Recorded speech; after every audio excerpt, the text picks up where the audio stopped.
ذرني ومن خلقت وحيدا وجعلت له مالا ممدودا وبنين شهودا ومهدت له تمهيدا ثم يطمع أن أزيد كلا إنه كان لآياتنا عنيدا سأرهقه صعودا إنه فكر وقدر فقتل كيف قدر.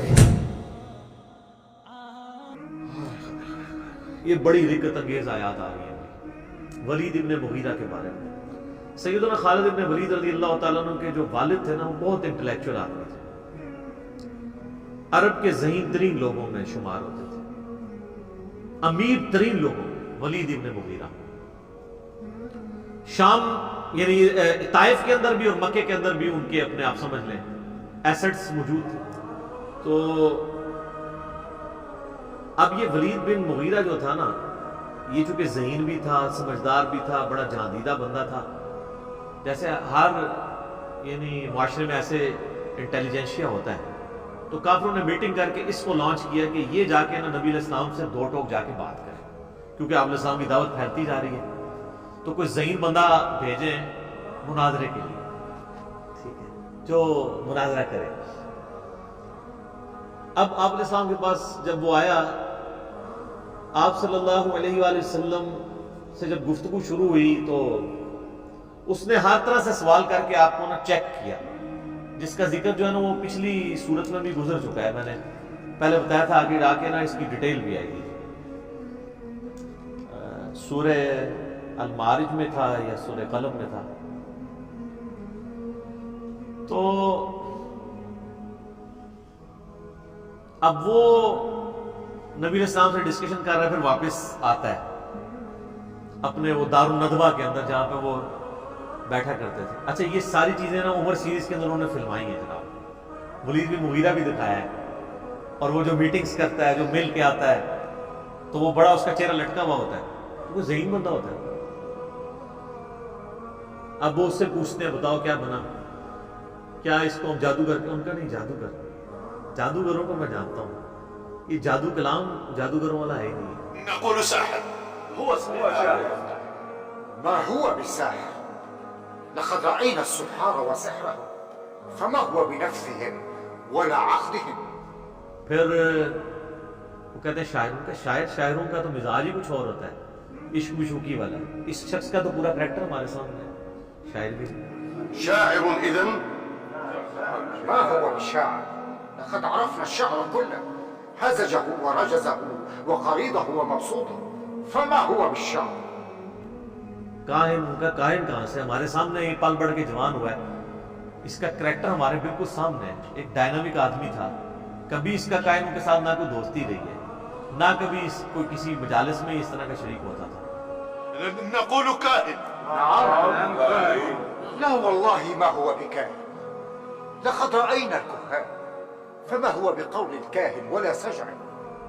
تو وہ اچھا، اب ان کو لگا کہ گیا جی ہے ولید صاحب بھی گئے، تو پھر اس نے بہانے کر کے نا، اس نے کہا زیادہ سے زیادہ کہنا یہ کہہ دو یہ اگلے لوگوں کی سٹوریاں بیان کرتا ہے.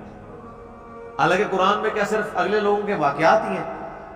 آنکھوں میں آنکھیں ڈال کے مشرکین عرب کے ساتھ گفتگو نہیں ہوئی ہے، مکی قرآن میں تو ہوئی بھی ہے. اور پھر ہاں یہ بھی کہہ سکتے ہو تم کہ ایک جادو پیچھے سے چلتا آ رہا ہے، بس اسی کی ایک کنٹینیوشن ہے، ایک بہانے کے طور. اب اللہ تعالیٰ کو ولید ابن مغیرہ پہ سب سے زیادہ غصہ آیا. کیوں؟ کہ یار چلو باقی تو بونگے تھے، تیرے پاس تو ڈگری موجود تھی، تو نے علماء سو کا کردار کیوں ادا کیا؟ چلو جاہل آدمی تو جاہل ہوتا ہے، جب پڑھا لکھا بندہ اس طرح کی حرکت کرے اس پہ پھر غصہ زیادہ آتا ہے. اب یہاں سے اللہ تعالیٰ کا غصہ ولید ابن مغیرہ پہ شروع ہوا ہے، اور کس سخت الفاظ کے ساتھ ہے. اب یہ لازم بات ہے کہ اسی کے 3 بیٹے مسلمان بھی ہو گئے بعد. ایک بیٹا تھا ان کا ولید ابن ولید، وہ خالد ابن ولید سے بھی پہلے مسلمان ہوا، اور اس کی وجہ سے حضرت خالد بن ولید بھی اسلام سے امپریس ہوئے اور بعد میں مسلمان ہوئے. اگرچہ صلح حدیبیہ کے بعد میں 19 سال تک کفر کی زندگی گزاری ہے حضرت خالد بن ولید نے. بعد میں پھر دیکھیں اللہ نے ان کو کہاں سے کہاں پہنچایا. اللہ نے پھر مسلط کر دیا رومن امپائر اور پرشین امپائر کے اوپر.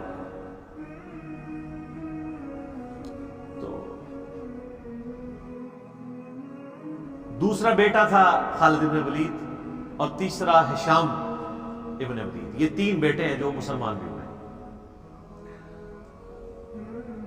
عمر سیریز کے اندر انہوں نے یہ سین بھی فلمایا.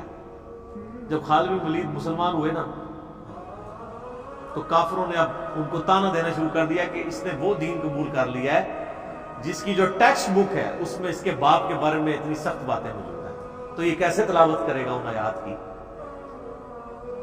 تو سیدنا سالم جو بخاری مسلم میں آتا ہے 4 بندوں سے قرآن سیکھو, ان میں سے ایک ابن مسعود بھی ہیں, ابی ابن کعب بھی ہیں اور سالم بھی ہیں.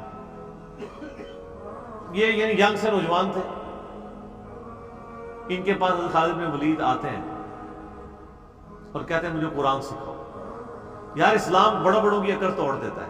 یہ عرب کے لوگ یہ غلاموں کو تو جوتی کے برابر نہیں سمجھتے تھے, اور کدھر اسلام ہے کہ وہ ایک غلام زادے سے کہہ رہے ہیں کہ مجھے یار قرآن سکھاؤ. تو انہوں نے کہا ٹھیک ہے. انہوں نے کہا سب سے پہلے مجھے وہ آیات سکھاؤ جو میرے باپ کے بارے میں نہ. آئے ہائے ہائے, سر کتنا جگرا چاہیے.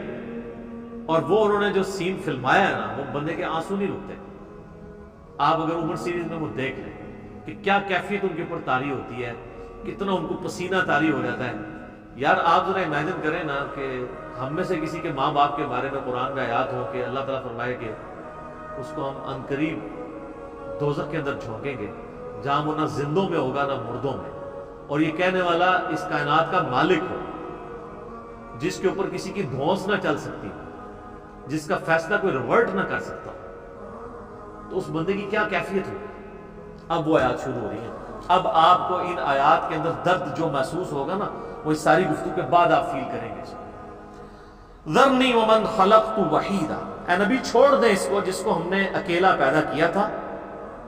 یعنی یہ اکیلا پیدا ہوا تھا, لیکن اس کی آج یہ جرت سورۃ القلم میں آتا ہے نا اس کے بارے میں. اکیلا تھا اور اللہ نے اس کو اتنا نوازا. کیسے؟ وَجَعَلْتُ لَهُ مَالًا مَمْدُودًا, ہم نے اس کو مال کثیر دی. وَبَنِينَ شُهُودًا, اور کتنے بیٹے دیے جو ہر وقت اس کی نظروں کے سامنے رہتے ہیں. قبائلی سسٹم میں بیٹوں کی بڑی اہمیت ہوتی تھی نا. جس کے جتنے 5 بیٹے تھے اس کے, تو وہ بڑا ایک سمجھا جاتا تھا کہ جناب بھی بڑی مضبوط بندہ ہے. اللہ فرماتا ہے اکیلا پیدا ہوا تھا, اتنا کمزور تھا, میں نے اسے اتنا مال دیا, عرب کا امیر ترین شخص یہ بن گیا. میں نے اس کی آنکھوں کے سامنے رہنے والے اس کو بڑے یعنی بیٹے دیے, 5 بیٹے. وَمَهَّدتُّ لَهُ تَمْهِيدًا, اور ہم نے اسے ہر طرح کا دنیا کا سامان عطا فرمایا تھا. ثُمَّ يَطْمَعُ أَنْ أَزِيدَ, پھر بھی وہ طمع رکھتا ہے کہ ہم اسے مزید دیں. دوسری طرف تو ظاہر ہے کہ وہ تو بخاری مسلم کی حدیث ہے, کسی کے پاس سونے کی 2 وادیاں ہونا تو وہ کہے گا میرے پاس تیسری آ جائے, اس کا پیٹ تو قبر کی مٹی بھرے گی. تو یہ تو انسان میں بلٹ ان ایک ہے. کلا, ہرگز نہیں, یہ وہی ہے نا. انہ کان لآیاتنا عنیدا, یہ ہماری آیات کا سخت دشمن ہے. سأرہقہ صعودا, میں عنقریب اسے مجبور کروں گا کہ یہ وہ کٹھن چڑھائی چڑھے دوزخ کے اندر. آپ پتہ دوزخ میں چند عذابات یہ بھی ہیں کہ پہاڑ کے اوپر چڑھایا جائے گا. سخت گرمیوں میں سر سیڑھیاں چڑھنا مشکل ہو جاتی ہیں, اور اگر کسی کو یہ سزا دے دی جائے کہ سخت گرمیوں میں اس نے 2-3 کلومیٹر اونچا پہاڑ سر کرنا ہے, تو یہ کتنا بڑا عذاب ہے. عنقریب ہم اسے چڑھائی پہ چڑھائیں گے. انہ فکر وقدر, بے شک اس نے غور کیا اور ایک دماغ سے کوئی بات طے کر لی. فقتل کیف قدر, اس پہ پھٹکار ہو اس نے کیسا دماغ لڑایا. ثم قتل کیف قدر, پھر اس پہ پھٹکار ہو اللہ کی طرف سے, یہ برباد ہو جائے اس نے کیسی بری بات سوچی. یعنی اس کے دل نے بھی گواہی دے دی تھی کہ یہ پیغمبر ہے, پھر بھی اس نے جان بوجھ کے اپنی چودراہٹ قائم رکھنے کے لیے کیسے دماغ میں پلان تیار کیے. ثم نظر, پھر اس نے نظر اٹھا کے دیکھی. ثم عبس وبصر, اس کے بعد اس نے تیوری چڑھائی اور ترش رو ہوا. ثم ادبر واستکبر, پھر اس نے پیٹھ پھیری اور غرور کیا. یہ اس کی ساری ایکٹنگ جو کچھ اس نے کی ہے نا اس مجلس کے اندر, یہ سے آپ کو پتہ ہی ہے نا, یہ نعت خوان بھی جو بڑے بڑے ہوتے ہیں نا, ان کو بھی آپ دیکھیں سپیکر میں آگے تھوڑی تھوڑی دیر بعد کر رہے ہوتے ہیں, کبھی کچھ نکال رہے ہوتے ہیں کہ اپنا تھوڑا روپ ڈالنے کے لیے. علماء کے ہاں بھی آپ کو نظر آئے گا جو بڑے بڑے ہیں نا, ان کے خاص قسم کے وہ ذرا سا ایسے کرتے ہیں تو ایک ساتھ بندہ رومال لے کے آ جاتا ہے, ٹھیک ہے نا, تھوڑی ایکٹنگ اور پھر تھوڑا سا کتاب پڑھی ہے تو وہ اینک تھوڑی سی ایسے کر لی ہے, ایسے کر کے سائڈ پہ کر لی ہے, پھر ایسے کر کے ایسے یہ جو سٹائل ہوتے ہیں نا صرف اپنا علمی روپ جاننے کے لیے, یہ سارے کام وہ بھی کر رہا تھا تو اللہ تعالیٰ نے اس کو نقل کیا ہے کہ کبھی یوں کرتا ہے, یہ دیکھتا ہے, جیسے بڑا فلاسفر ہے, ان کو بڑی بڑی گال کرنے لگا تھا, وہ کڈی کے گالا انہیں وہ دیکھ لو تسی. فقال ان هذا الا سحر یؤثر, ہاں یہ کہہ سکتے ہو یہ جادو ہے جو پچھلوں سے چلتا آ رہا ہے. ان هذا الا قول البشر, یہ تو نہیں ہے مگر ایک انسان کا ہی کلام ہے. سأصلیہ سقر, ان قریب میں اسے جہنم میں جھونکوں گا.